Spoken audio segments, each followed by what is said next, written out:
Oh, you made it. You're finally here.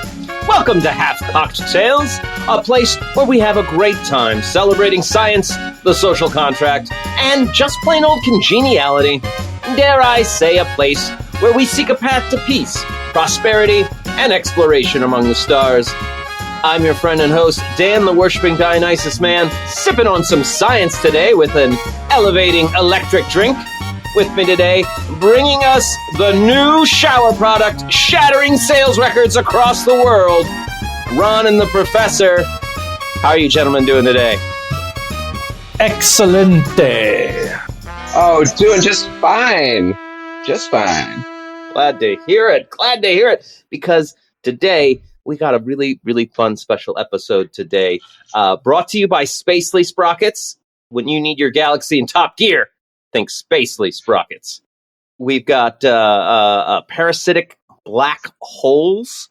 We're going to be talking about something terrifying, living underneath the ice in the permafrost of the Arctic. Going to do some fact-checking time. Talk about some snake oil. Got a really fun psychic story for you guys today. What else? Yeah, no. I think that's the show. Sounds good to me. Sounds good. Can't wait to hear it. To be in it here. Oh, very. Which one of us got fucked up before the show? Because it's usually me. All right. Hey, let's fire up the time machine. Let's go back to December 18th, 1606, where the Virginia Company set out from England to found Jamestown. Let's go check out what happened. Nothing would be better than a look at days of yester in a time machine. Okay, all right. Yeah, December 18th, 1606, three ships left England. The Virginia Company was setting out to found a colony in the Americas. Now, other than watching the Disney Pocahontas movie, which is, where I assume most people get their highly accurate, their facts on Jamestown. What do we know, like off the cuff, other than they were the first colony that stuck, British colony that stuck? I think the first thing I think of is massacre. Yeah, they had a couple of those. My recollection as far as like what to remember about Jamestown is they were more successful than Plymouth. The southern climate made it more possible for them to be able to dig into the cash crop market rather than the subsistence farms that the northern colonies had to stick with. Would that be tobacco? Tobacco at the time, yeah. I think it's still their cash crop. We're always sitting on some resource that we don't know is going to be really important in the future. That's why there's Dans out here in the world to guess what it's going to be and then buy it all. I did make some money on Raytheon at the beginning of the Ukraine war, but we won't talk about that. My God. Okay, yeah. So they landed. This is going to be about 20 years after Roanoke, which is the lost colony. Yes. Croatoan. I'm just saying, yeah, Croatoan, right? If you're one of these men or boys who set out on this initial expedition, there was 144 of them were destined to be the colonists. Like, that's in your head, right? Like, that's what you know. Like, oh, we're going to go try and start a colony in the Americas. Like, has it been done before? Well, they tried it, but they all disappeared. We don't know what happened. I mean, today we've got guesses, but you got to be in 1606. You don't have a fucking clue if you're just average Joe Britt. This whole thing was a corporate enterprise. It was the Virginia Company refers to an actual company. Used to be in older times. If you were to start a corporation, it had to be for a specific purpose, and that corporation would end. There weren't corporations in perpetuity. But I digress. That's a different podcast. Maybe we'll get there when the week rolls over to some Civil War thing, and I can justify talking about the post-war stuff. Enlightenment era finance talk. This is what the audience is here for. That's what they're here for. Yeah. That's the money maker. All right. Well, fuck it. Since it came up, yeah. After the 14th Amendment, corporations and companies were able to argue in court that they had the rights of a person and that they didn't need to have an end to them.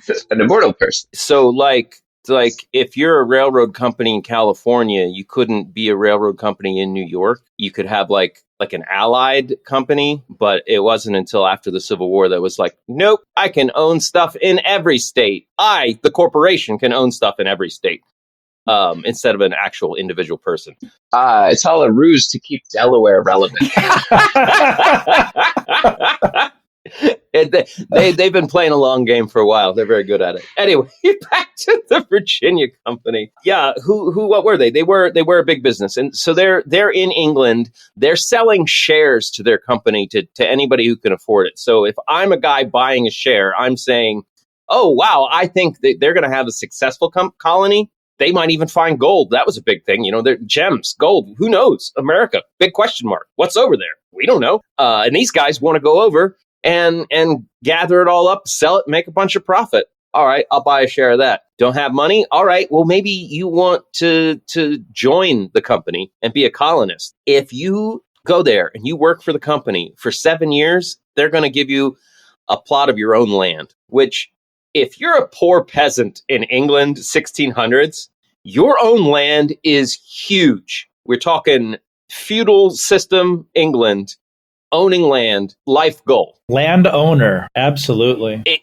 And unattainable for most people if you weren't born in some sort of nobility or wealth. Yeah, out of reach. Absolutely. That's out of reach. But so they're throwing like that's how they got people on the ship. So they get them all on there. 7 years of labor for their land. Also, if I buy a share, I'm going to get the dividends.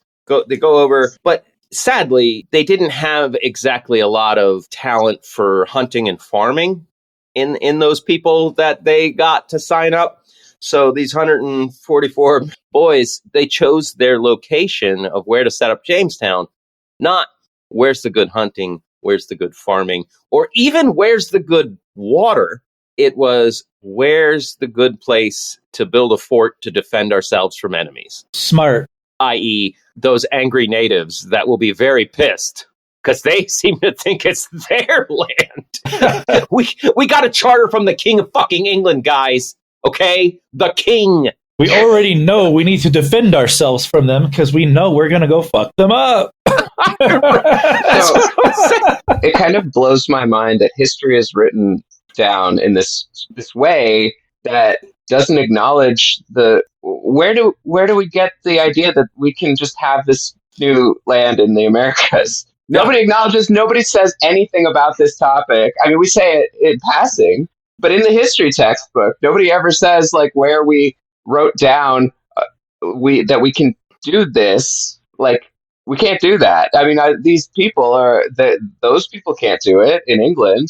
You can't just go next door and say, okay, this land is my land. You're welcome. Wait, are you saying I can't go up to Canada and be like, Joe Biden signed this piece of paper that said I actually get this land if I can successfully utilize it for resources? Sorry, Canada. You're going to have to make a deal with Leif Erikson, man. That was how it worked at the time. You needed the king's permission, and they got it. They probably bought it right out of the gate. Obviously, if you're building your village under a military perspective, like, hey, the most important thing to this settlement is that we be militarily strong. I think that's setting up the conflict, right? Like that's walking into the schoolyard saying I can kick everybody's ass, or I should say, well, walking into the schoolyard, staring down all the threats. Come at me, bro. You, yeah. I'm gonna get in the corner and hold my knife out. And people are like, whoa, that guy's aggressive. They didn't start. I'm just saying though they did. I should say they did start assuming that they could rely on the natives for food. Which it's spotty, and depending on which historical article I'm pulling up online, it has a slightly different timeline. But needless to say, between 1607 and 1610, things did not go well with the natives. They didn't get a lot of food from them. They didn't get a lot of help. There were definitely a lot of conflicts. It's tough to say who was the first one to draw first blood, as John Rambo might say. But I wouldn't blame the natives if they were the first ones, because this was their land, and then a bunch of people just show up. Being invaded. Yeah, you bet. Yeah. Did they run into the Lamanites at some point?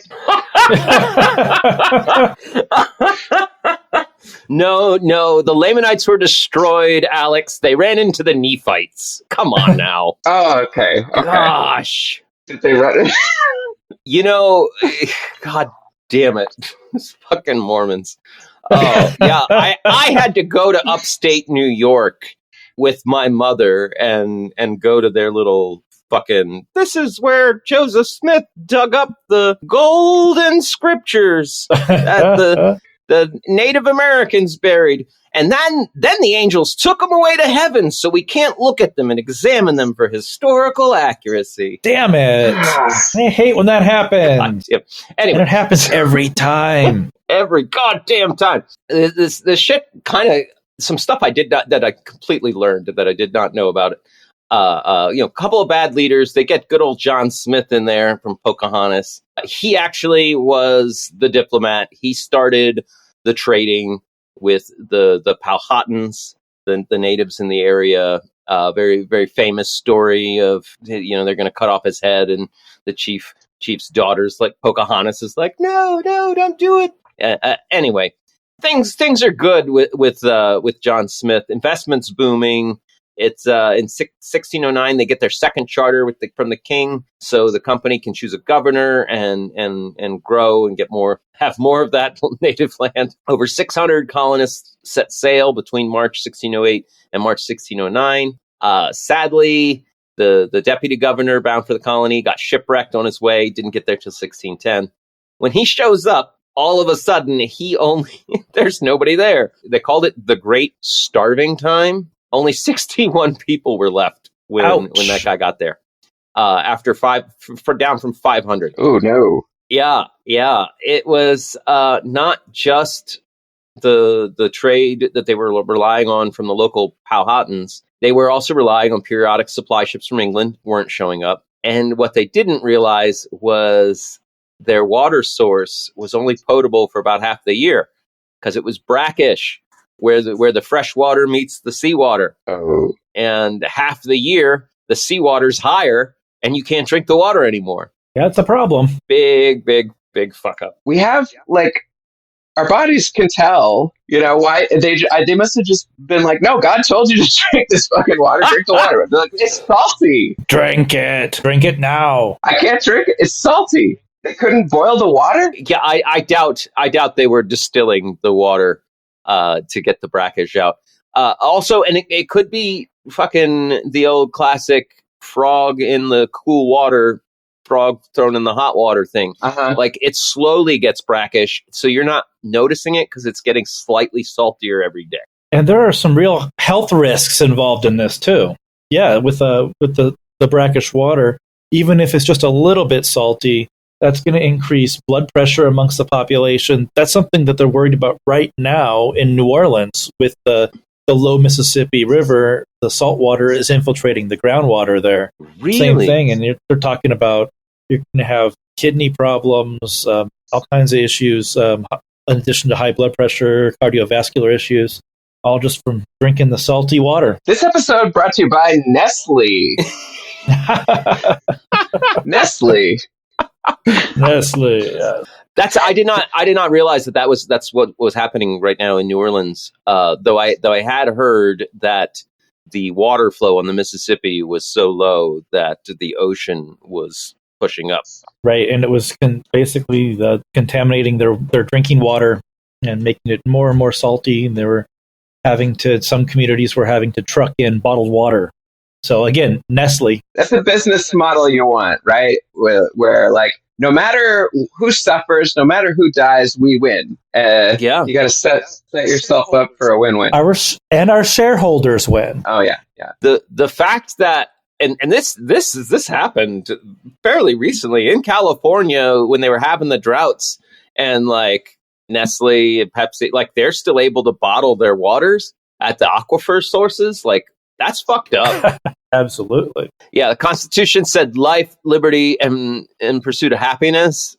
I don't see anywhere where drinking water, I mean, just because you need it to live, that's a bold assumption. We need to stick to the text. It's not spelled out. It's not spelled out. Textualist, We drink your milkshake. have some Brando. I'm thinking Spaceballs canned air. It's going to get to that point. Like, oh, you want some Airy air? You want some clean air? Open a can. The Jamestown, obviously, it's still around today, so it didn't totally go away. They got restocked with some people after the starving time. Back in Britain, though, the company was slowly getting more and more desperate because it was going into debt. By 1612, the company was £1,000 in debt. How much is that in today's dollars? Probably a lot. Luckily, England's old enough where I can select all the way back to the 1200s. 1610, £1,000. No. It says 134,000 pounds. But okay, yeah, this doesn't make sense. This fucking website. It says 20,000 days of wages for a skilled tradesman. Fake news. So 60 years wages for a tradesman is 134,000. You're drunk, converter. Anyway, so they were in debt. They were in debt, and they had to shift their money raising campaign because guess what? There was no gold in Virginia. There was no gems. They're not mining. They're not finding none of the local crops were making them any money. They didn't even have farmers there yet, for God's sakes. Mistakes were made. So they had to kind of shift from like, hey, get rich by investing in our company, to, hey, be there for England. Aren't you patriotic? Don't you want the English Empire to rule the world? Guilt trip. Well, we're fighting the good fight in the New World. You want Spain to win? And that did work. They were getting more. They got more money in. They got a third charter that added 300 leagues of ocean to the colony's holdings. So now Bermuda could be included as part of Virginia. Again, the king clearly saying, and now you can have this ocean as yours too. Divine right, my friend. Divine right. He's the king. He's the king. Look, if God didn't want him to be king, how did he become king? It doesn't even make sense. Exactly. Doesn't even make sense. By 1616, things got worse for the Virginia Company because the original settlers that did survive, they were now owed their land and stock shares. People back home were owed dividends that they were guaranteed. So instead of paying them cash that they promised, they started distributing 50-acre lots of land in the New World. So if you just stayed at home in England and bought some shares, now all of a sudden, instead of getting cash like you were promised, they're like, oh yeah, well, here's 50 acres of land halfway across the world. We named a star after you. Hey, I don't know if you guys knew this, but I actually own one of the moons of Jupiter. Wow. Yeah. You must be quite the rich Ferengi. I mean, it's not Ganymede and it's not Io, but it's still a moon, right? Yeah, it's mine. Moon's a moon. That's yours. Moon's a moon. It's all mine. They began to institute what they called the headright system to bring more people in to be the settlers. So now investors and residents were able to acquire land by paying the passage of new settlers. So it would be like, hey, well, you're not really investing, but in the traditional way we used to, like selling shares. But if you buy the tickets for these three guys going over there, we'll give you some land. And then those three guys, they're like, you work that land we're giving to that guy. Uh-oh. And then we'll give you we'll also give you a piece of land. Wait, what segment is this? Is this the snake oil segment? There's some crossover. There's a little crossover. That's a Ponzi scheme. Yeah. A little bit. Yeah. They had capitalism. Two different guys started vying for control because at this point, the Virginia Company is still the ones governing the colony. They're still in complete control. Two guys were duking it out, and Sir Edwin Sandys wanted more of the headright system. He wanted a permanent colony to grow British territory, and because a lot of people felt England was overpopulated, so get people out of England, expand, and also another market for English goods. The other guy, Sir Thomas Smith, was the company's treasurer, and his dream and mission was like, I just want to fucking make a profit. I want this company to get out of debt. That's it. But it was not he who prevailed, but Sir Edwin Sandys. He became treasurer of the company in 1619, and he moved forward to populate the colony and earn a protective status for the tobacco crop, which had by that time become the cash crop. The tobacco that natively grew in Virginia sucked, and one British guy was basically like, "I could do better." Here it is. Rolfe. Yeah. John Rolfe was the one, he came in 1611 after the big starvation, and he helped turn the Virginia colony into a profitable venture by introducing sweeter tobacco breeds that they could start selling like crazy, which they sell like crazy to this day. Basically menthol of the time. Rolfe, right? Rolfe is actually the one that married Pocahontas, by the way, in 1614. Oh. Yeah. Who at that time had converted to Christianity and taken the name Rebecca. Classic Becky.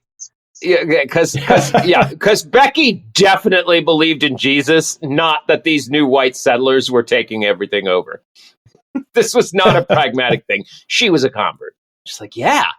So we can thank this Rolfe guy for bringing a more palatable tobacco to the world and spreading the cancer sticks, huh?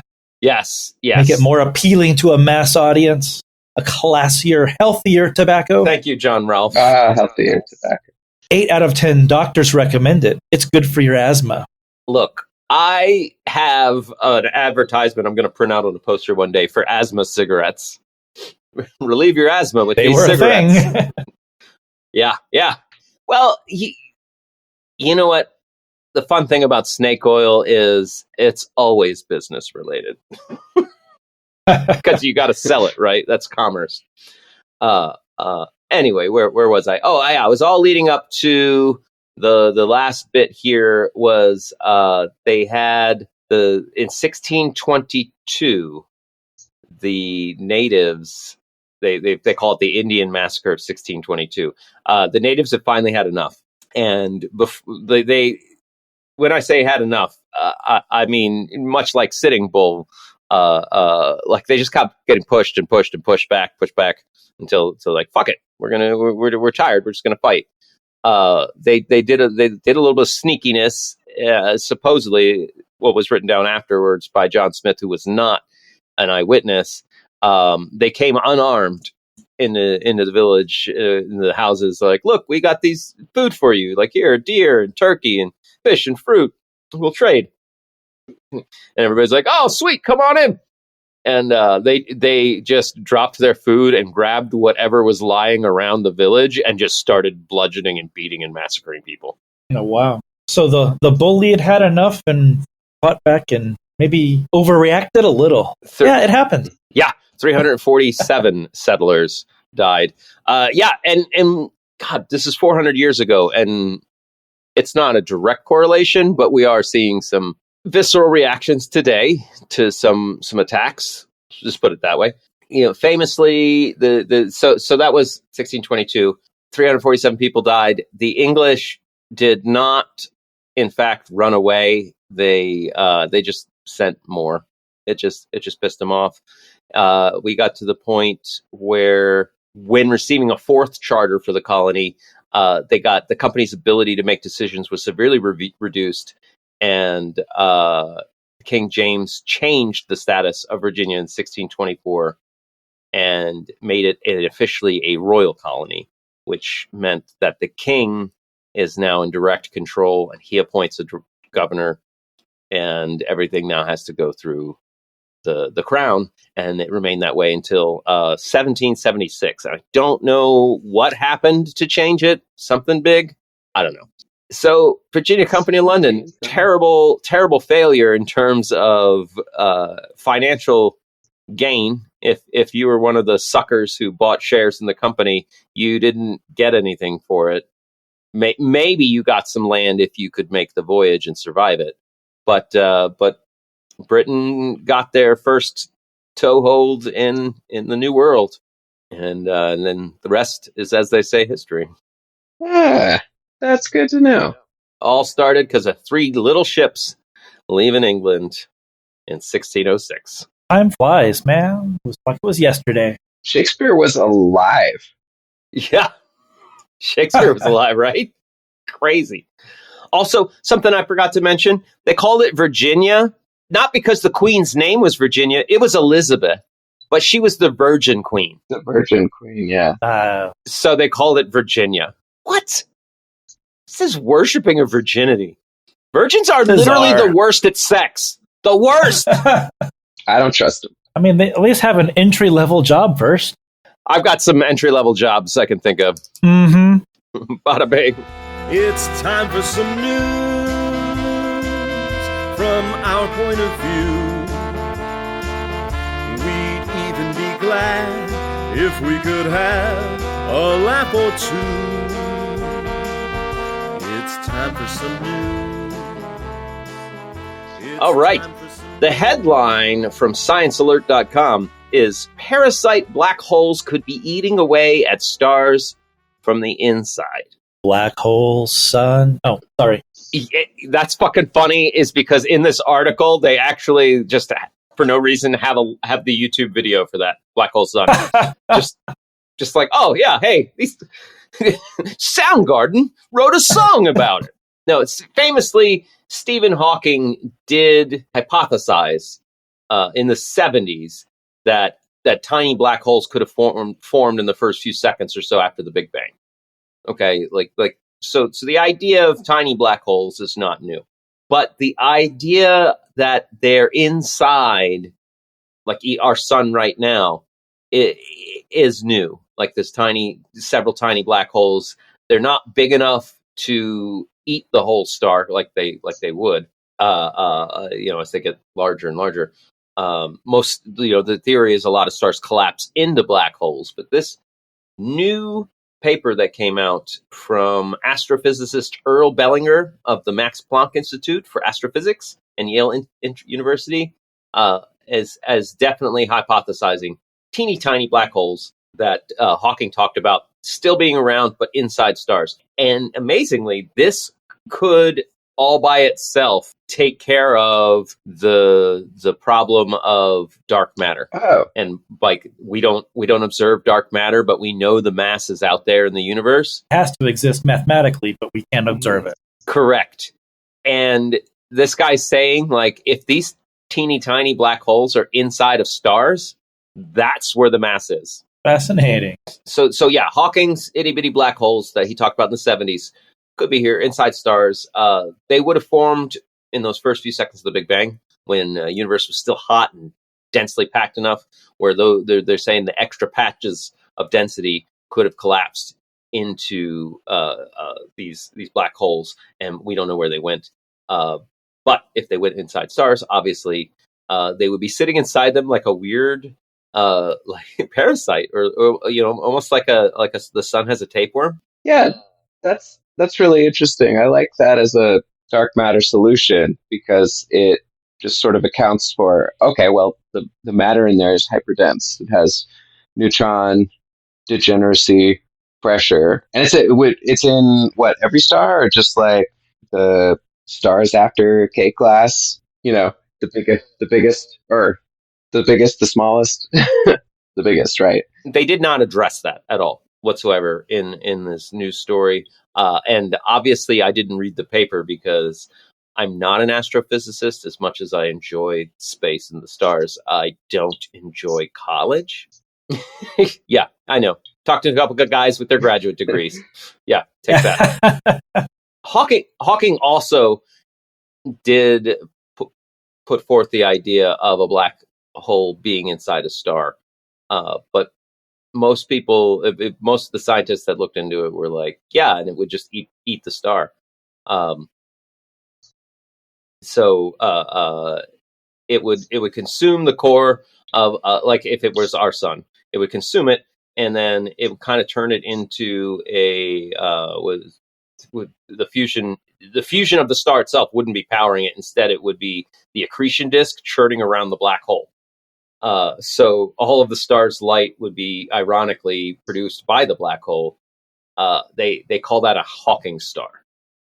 If the black hole gets large enough to actually eat the star, the black hole itself will start emitting light. But at that point, is it a black hole? Damn, the white hole, an asshole. They think that would behave just like a normal star, except with the few key differences. The outer layer would puff up into a red giant, like the sun is expected to do when fusion dies down. But it would actually be cooler in temperature than we would expect a red giant to be. And interestingly enough, astronomers have already found strangely cool red giant stars here in the Milky Way that they call red stragglers. So I think that's one of the beauties of science is when you get like a really good theory, these other things that we've already discovered start to fall into place. That's one of the reasons I like this story so much. We already know about red stragglers. We already know about these red giants that don't seem to be hot enough. And all of a sudden, this guy writes his paper and he's like, well, actually, if you get all these black holes inside stars, well, it's explain dark matter. Explain a lot. And other people are like, yeah, no, we've already done this work that showed if a black hole ate a star, it would just be like a really cool red giant. And other people are like, wait, we've seen some really cool red giants. Not like awesome, like wearing sunglasses, but, like cool. So researchers say studying these stars, they want to look for signatures of a black hole engine. They want to actually see if they can find other evidence and data that black hole accretion is actually occurring, and they're going to look at the acoustic patterns inside the star instead of the fusion, which is also obviously fascinating to me. Like they're going to try and use the acoustics of the flame to see if that will give us more insight. That's pretty metal. It's pretty metal, right?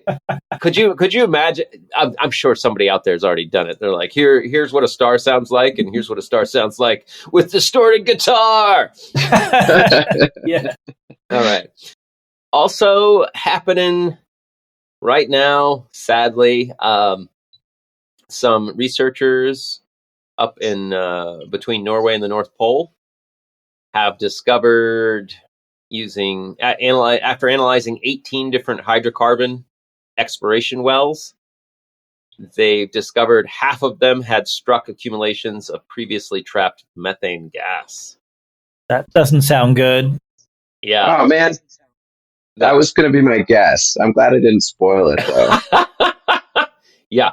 Yes. So they're now, because there wasn't enough reasons for the permafrost thawing to be bad. On top of it, it does look like it'll hit almost like a balloon payment on your loan. Like if we don't pay this debt down now, we're going to have a balloon payment where this very potent greenhouse gas in very great amounts stuck underneath this ice will get freed all at once. That will fuck us over. Yeah. It's fine. It's fine because the sun is going to get cooler because the black hole's going to start taking a lot of its energy. There it is. Oh, solved it. All right, man. God will take care of us. Whoa, Ron. Alex just solved a very big problem. I don't appreciate you giving God the credit. Oh, yeah. If only look, that sounds like a great sci-fi story. And then they were like, let's put a black hole in the sun to cool it off a little bit so we're not so hot here on Earth. And are there ways to get advertising into the black hole? That's really what matters here. How can we sell this shit? I mean, we're using this black hole to power a billboard in space. It can be seen for 12 parsecs. Okay. Yeah. So this methane deposit's ticking time bomb. What do you guys think it would take for the world to actually do something about climate. Like, I'm actually wondering if, like, is this a large enough problem where people just need to, like, all together be like, no, we're not going to go to work anymore? I think we need to see places, inhabited places, become uninhabitable and displacing millions of people before anyone's like, what the fuck? Yeah, but it's before coming. change. I don't know about that. We've seen displacing millions of people. Nobody cares. We just closed the borders. Well, until we're being displaced, and that's until coming. we're being displaced. Back to James. Oh, you mean white people? Until good Christian white people are being replaced. Being replaced. So displaced. Replacement theory? What? No, then somebody just blames it on the Democrats and uses it to gain political power. No, so we're spiraling. This is it. Just like go outside now.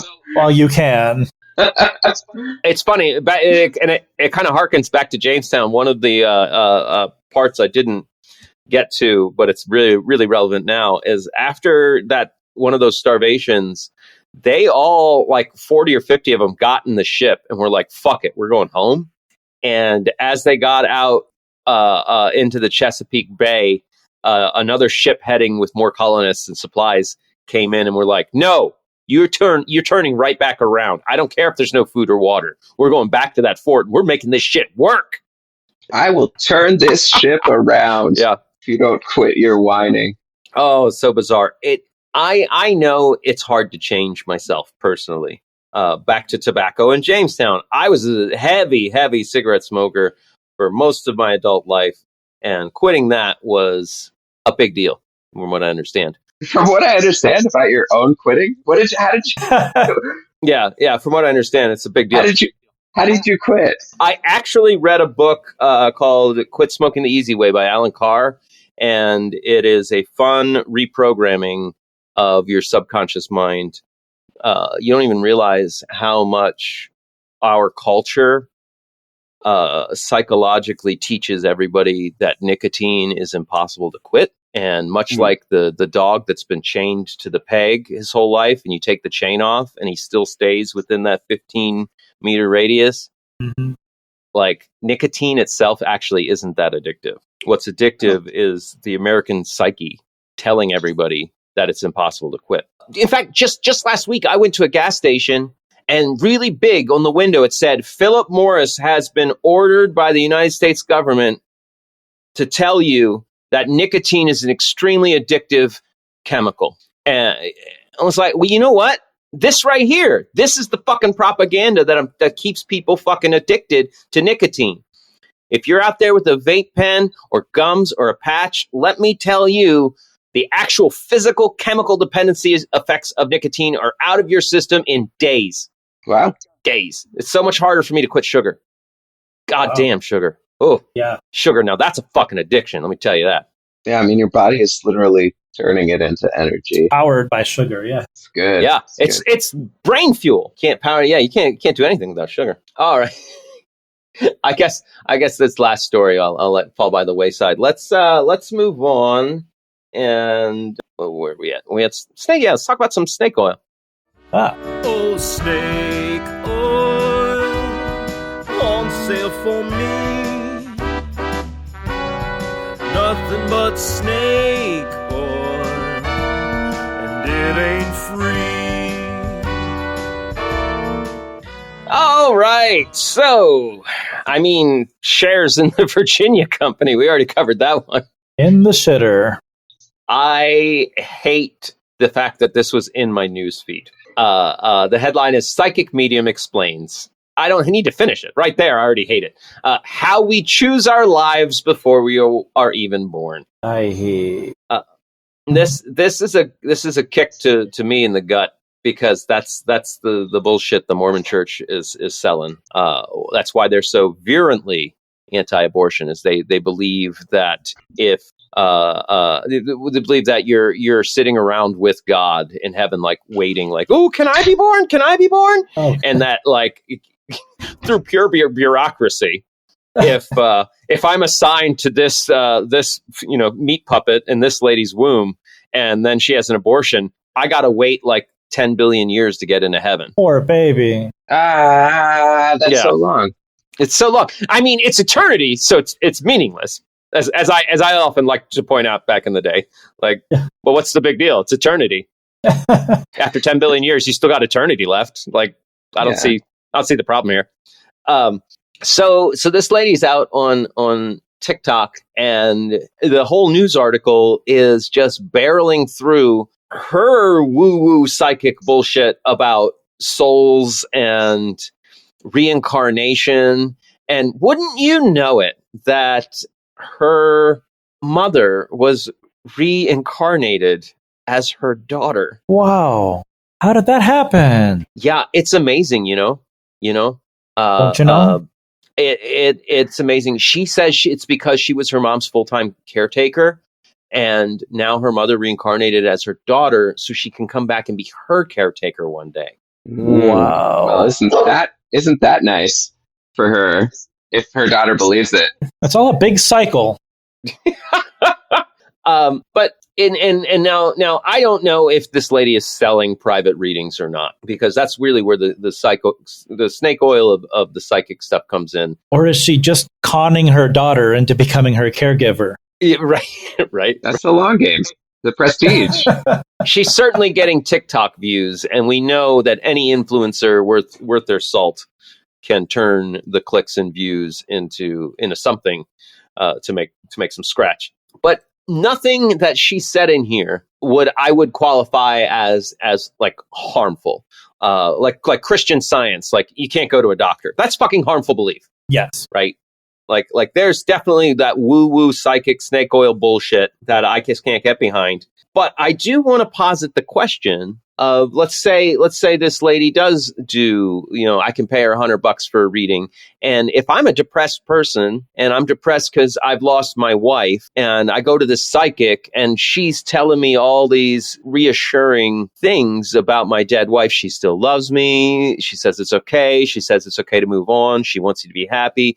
Like, is there room for the altruistic psychic? Maybe they believe it themselves, maybe they don't, but the like, I'm going to charge you money, but I'm not going to do it to just to keep you coming to me every week and giving me another $100, but I'm actually going to try and be a therapist, but I'm doing it with the trappings of a psychic. Does that make it okay? Right. I'm making you feel better with bullshit. Yeah. Yeah. Does that make it okay? I mean, I just don't believe the altruism. You don't believe? I reject the premise of your hypothetical, sir. Because it just sounds like religion with different steps.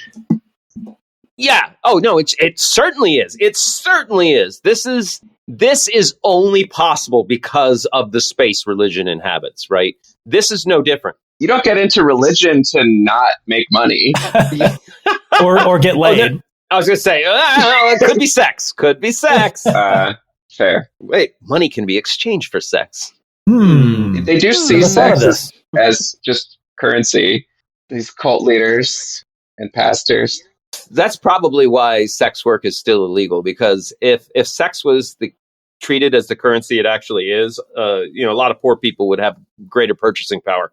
That's very astute observation. Hey, ancient Rome, some of the prostitutes there were some of the most famous fucking people, like the most powerful people. Like, oh, that lady, oh, she's the best fucking prostitute in Rome. Holy shit, well, I want to fuck her. She must be really good. Social power and being a concubine in many cultures in many times. Yeah, but we happen to have a Christo-fascist culture, and it's like, that's only for rich people. Yeah. If you're poor, you need to be a virgin and only ever fuck one person. And only to reproduce. Don't you dare have any fun. You're poor. Stay in your lane. It makes me physically uncomfortable to see you guys having a good time. You're right. By you having a good time, you're taking away my good time. Which can only be had by taking away. There's got to be some sort of orgy that both people could participate in, and everybody could have both a bad and a good time together. The Dionysus man. All right, masochist over there, sadist over there. All right, now get together. Everybody pick a partner. Just get a blindfold. You're blindfolded. All right, take off the blindfold. Oh, you must be one of the good ones. You're one of the exceptions. Oh, I definitely grew up in that hyper-religious world, and I can assure you that psychics and magic and wizards and witches were all very real. I wasn't allowed to watch shows like He-Man because that evil wizardry, sorcery power, the power of Grayskull, would tempt me into, I don't know, pursuing it myself. The power of a cartoon based entirely on marketing a children's toy was going to corrupt you to the dark forces of Satan. Yeah.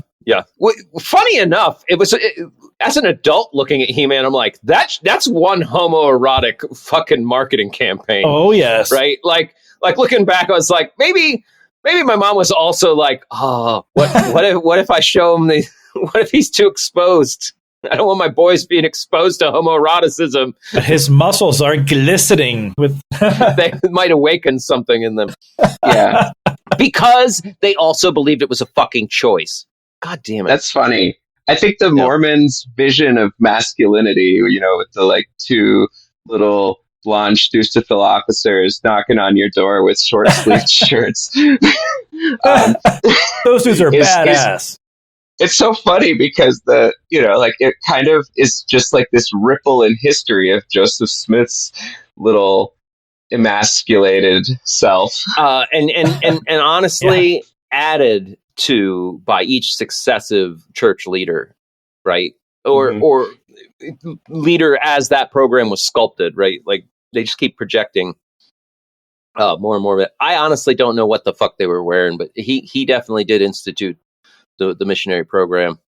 That was him. Apparently, the more people in your cult, the more your chances of getting hotties to marry you. Go figure. How about that? I don't think he was about the wealth. I think he was about the fucking. But that's just me, in my opinion. I don't know if you listened to last week's episode, Ron. We're gonna tee up a deep dive into the Mormon religion one of these days. I look forward to it. Super snake oil. But until then, let's do some fact checking time. I believe it's Ron's turn in the hot seat. Oh no. Here we go, what do you know? It's fact checking time. Will you believe or be deceived? It's fact checking time. Cross my heart and hope to die. Stick a needle in my eye. Here's the proof that all the kids call fact checking time. All right. So, Ron, we've shifted the format a little bit. Okay. Tell me more. And it's because there just aren't a lot of true fact-checked statements. I don't know why. It speaks to the nature of the fact-checking apparatus business segment. But this week, the only one I could find that was true was a social media claim that some license plates border designs in North Carolina are illegal. It's like, yes, true. Some license plate border fucking tchotchkes are illegal. Anyway, hard hitting. So the new format is I'm going to give you two fact-checked stories, and you have to tell me which one was real that you can find on the internet, and which one did I come up with to fool you. Are you ready, sir? Sure. Statement number one. Research suggests that politicians who frequently use emojis in social media posts have a 10% higher engagement rate with young voters. Is that a real fact-check statement, or is it, does rubbing arms strengthen the immune system? Rubbing arms? Like when you're cold? Like you rub your arms? Yeah, like massaging or rubbing your arm. I am going to say statement number one is the statement that you invented to fool me. It was! Yes! It was! That is a fake fact-check statement. Nobody out there did any research showing engagement with younger people in emojis. But in fact, in India, a social media post went viral claiming that you could rub your arms to boost your immunity. Not doctor recommended. No. So that's you're one for one.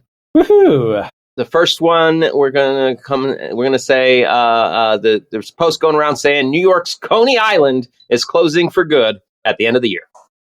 And statement number 2, a study conducted at a leading university suggests that people who prefer tea over coffee have a 15% lower risk of experiencing joint pain in their lifetime. Okay. So I'm going to say statement number 1 is a true fact check. Damn, I just cannot get you. Yes, that's correct. Yeah, that is not your fault, though. I did, just 2 hours ago, saw an article, Coney Island to close, open article, Coney Island, Ohio. Yeah. You fooled me, you bastards. Fooled you. They catch it. Yeah, Coney Island, Ohio is closing down for good, not Coney Island, New York. Not the Coney, Ohio. All right. Well, let's see if you can get an unprecedented 3 out of 3, and I think you can. Oh. I think you can go all the way, Ron. I believe in you. I hope we go all the way. This one's really political, okay? Statement 1. Political analysts have found a correlation between the number of times a politician mentions the word change in their speeches and their likelihood of winning elections. Or statement number 2, a politician has claimed, and it's the veracity of the claim, gasoline prices are now $5, $6, $7, and even $8 a gallon. So, which is it? High gas prices or using the word change, increasing your likelihood of winning elections? Say using the word change is the fake fact check. That is the fake fact check. Yes.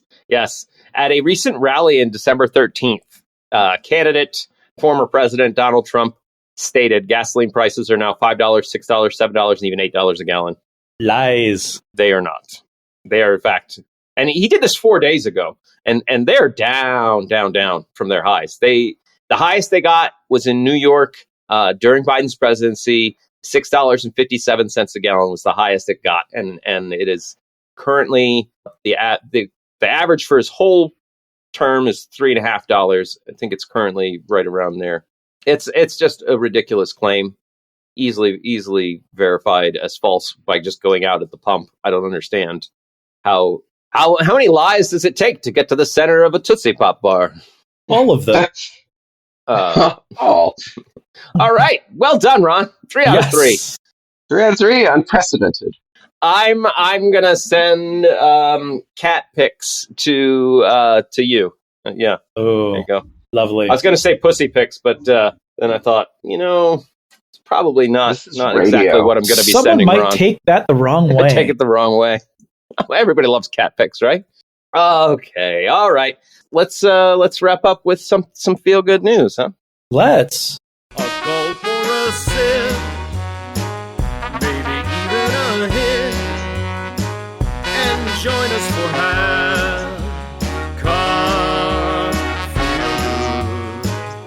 and join us for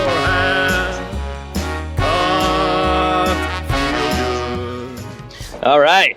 I came across this story, and it's one of those celebrity feel-good stories. I don't know who the fuck this guy is.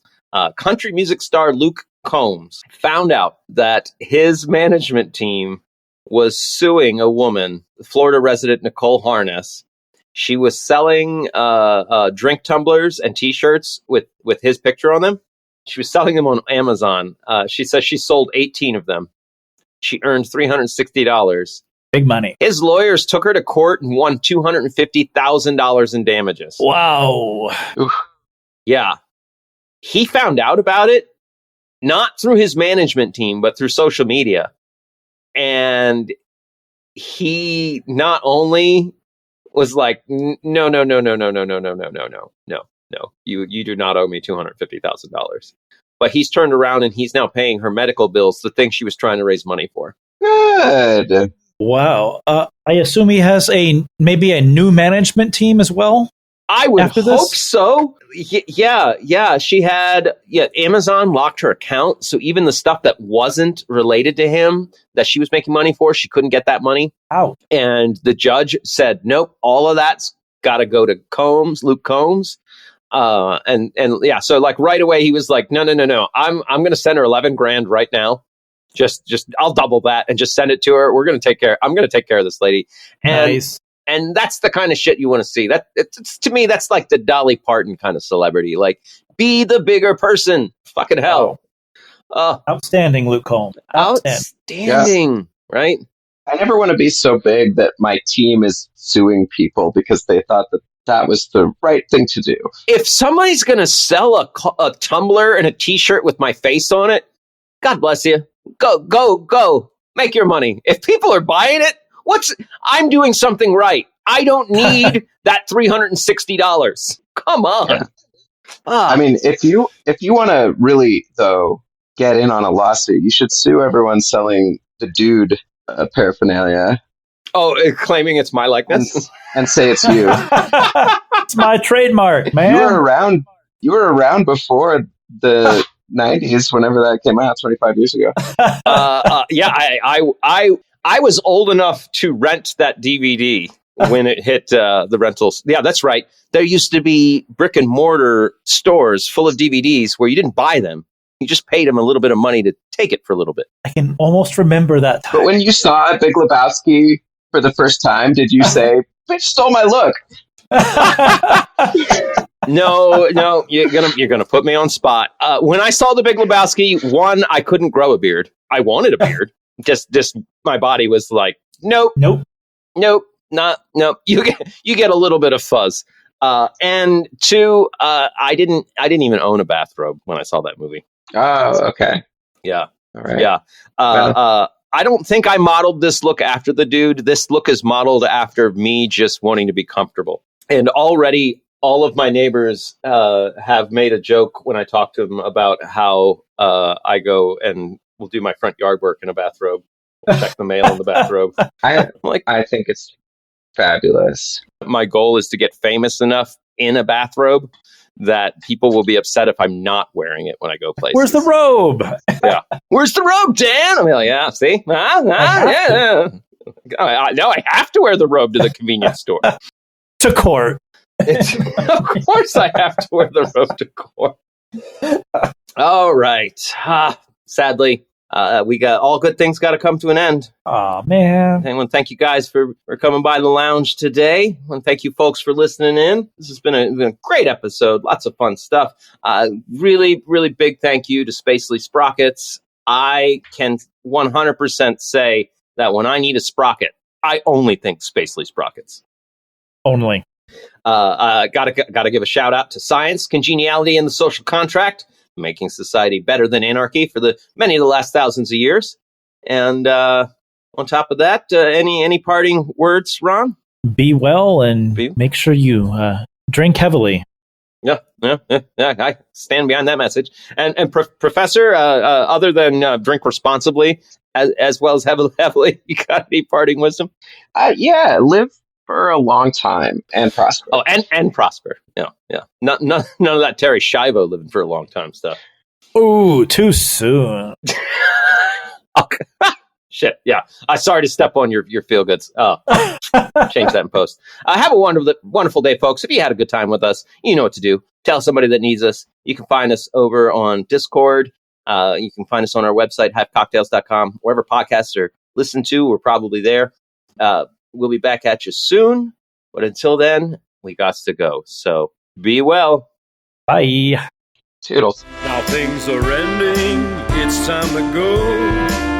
No more to get through. Thanks for listening. That's our show. Ain't affectation. We're just leaving you half-cocked. Half-cocked. We had a good time talking today.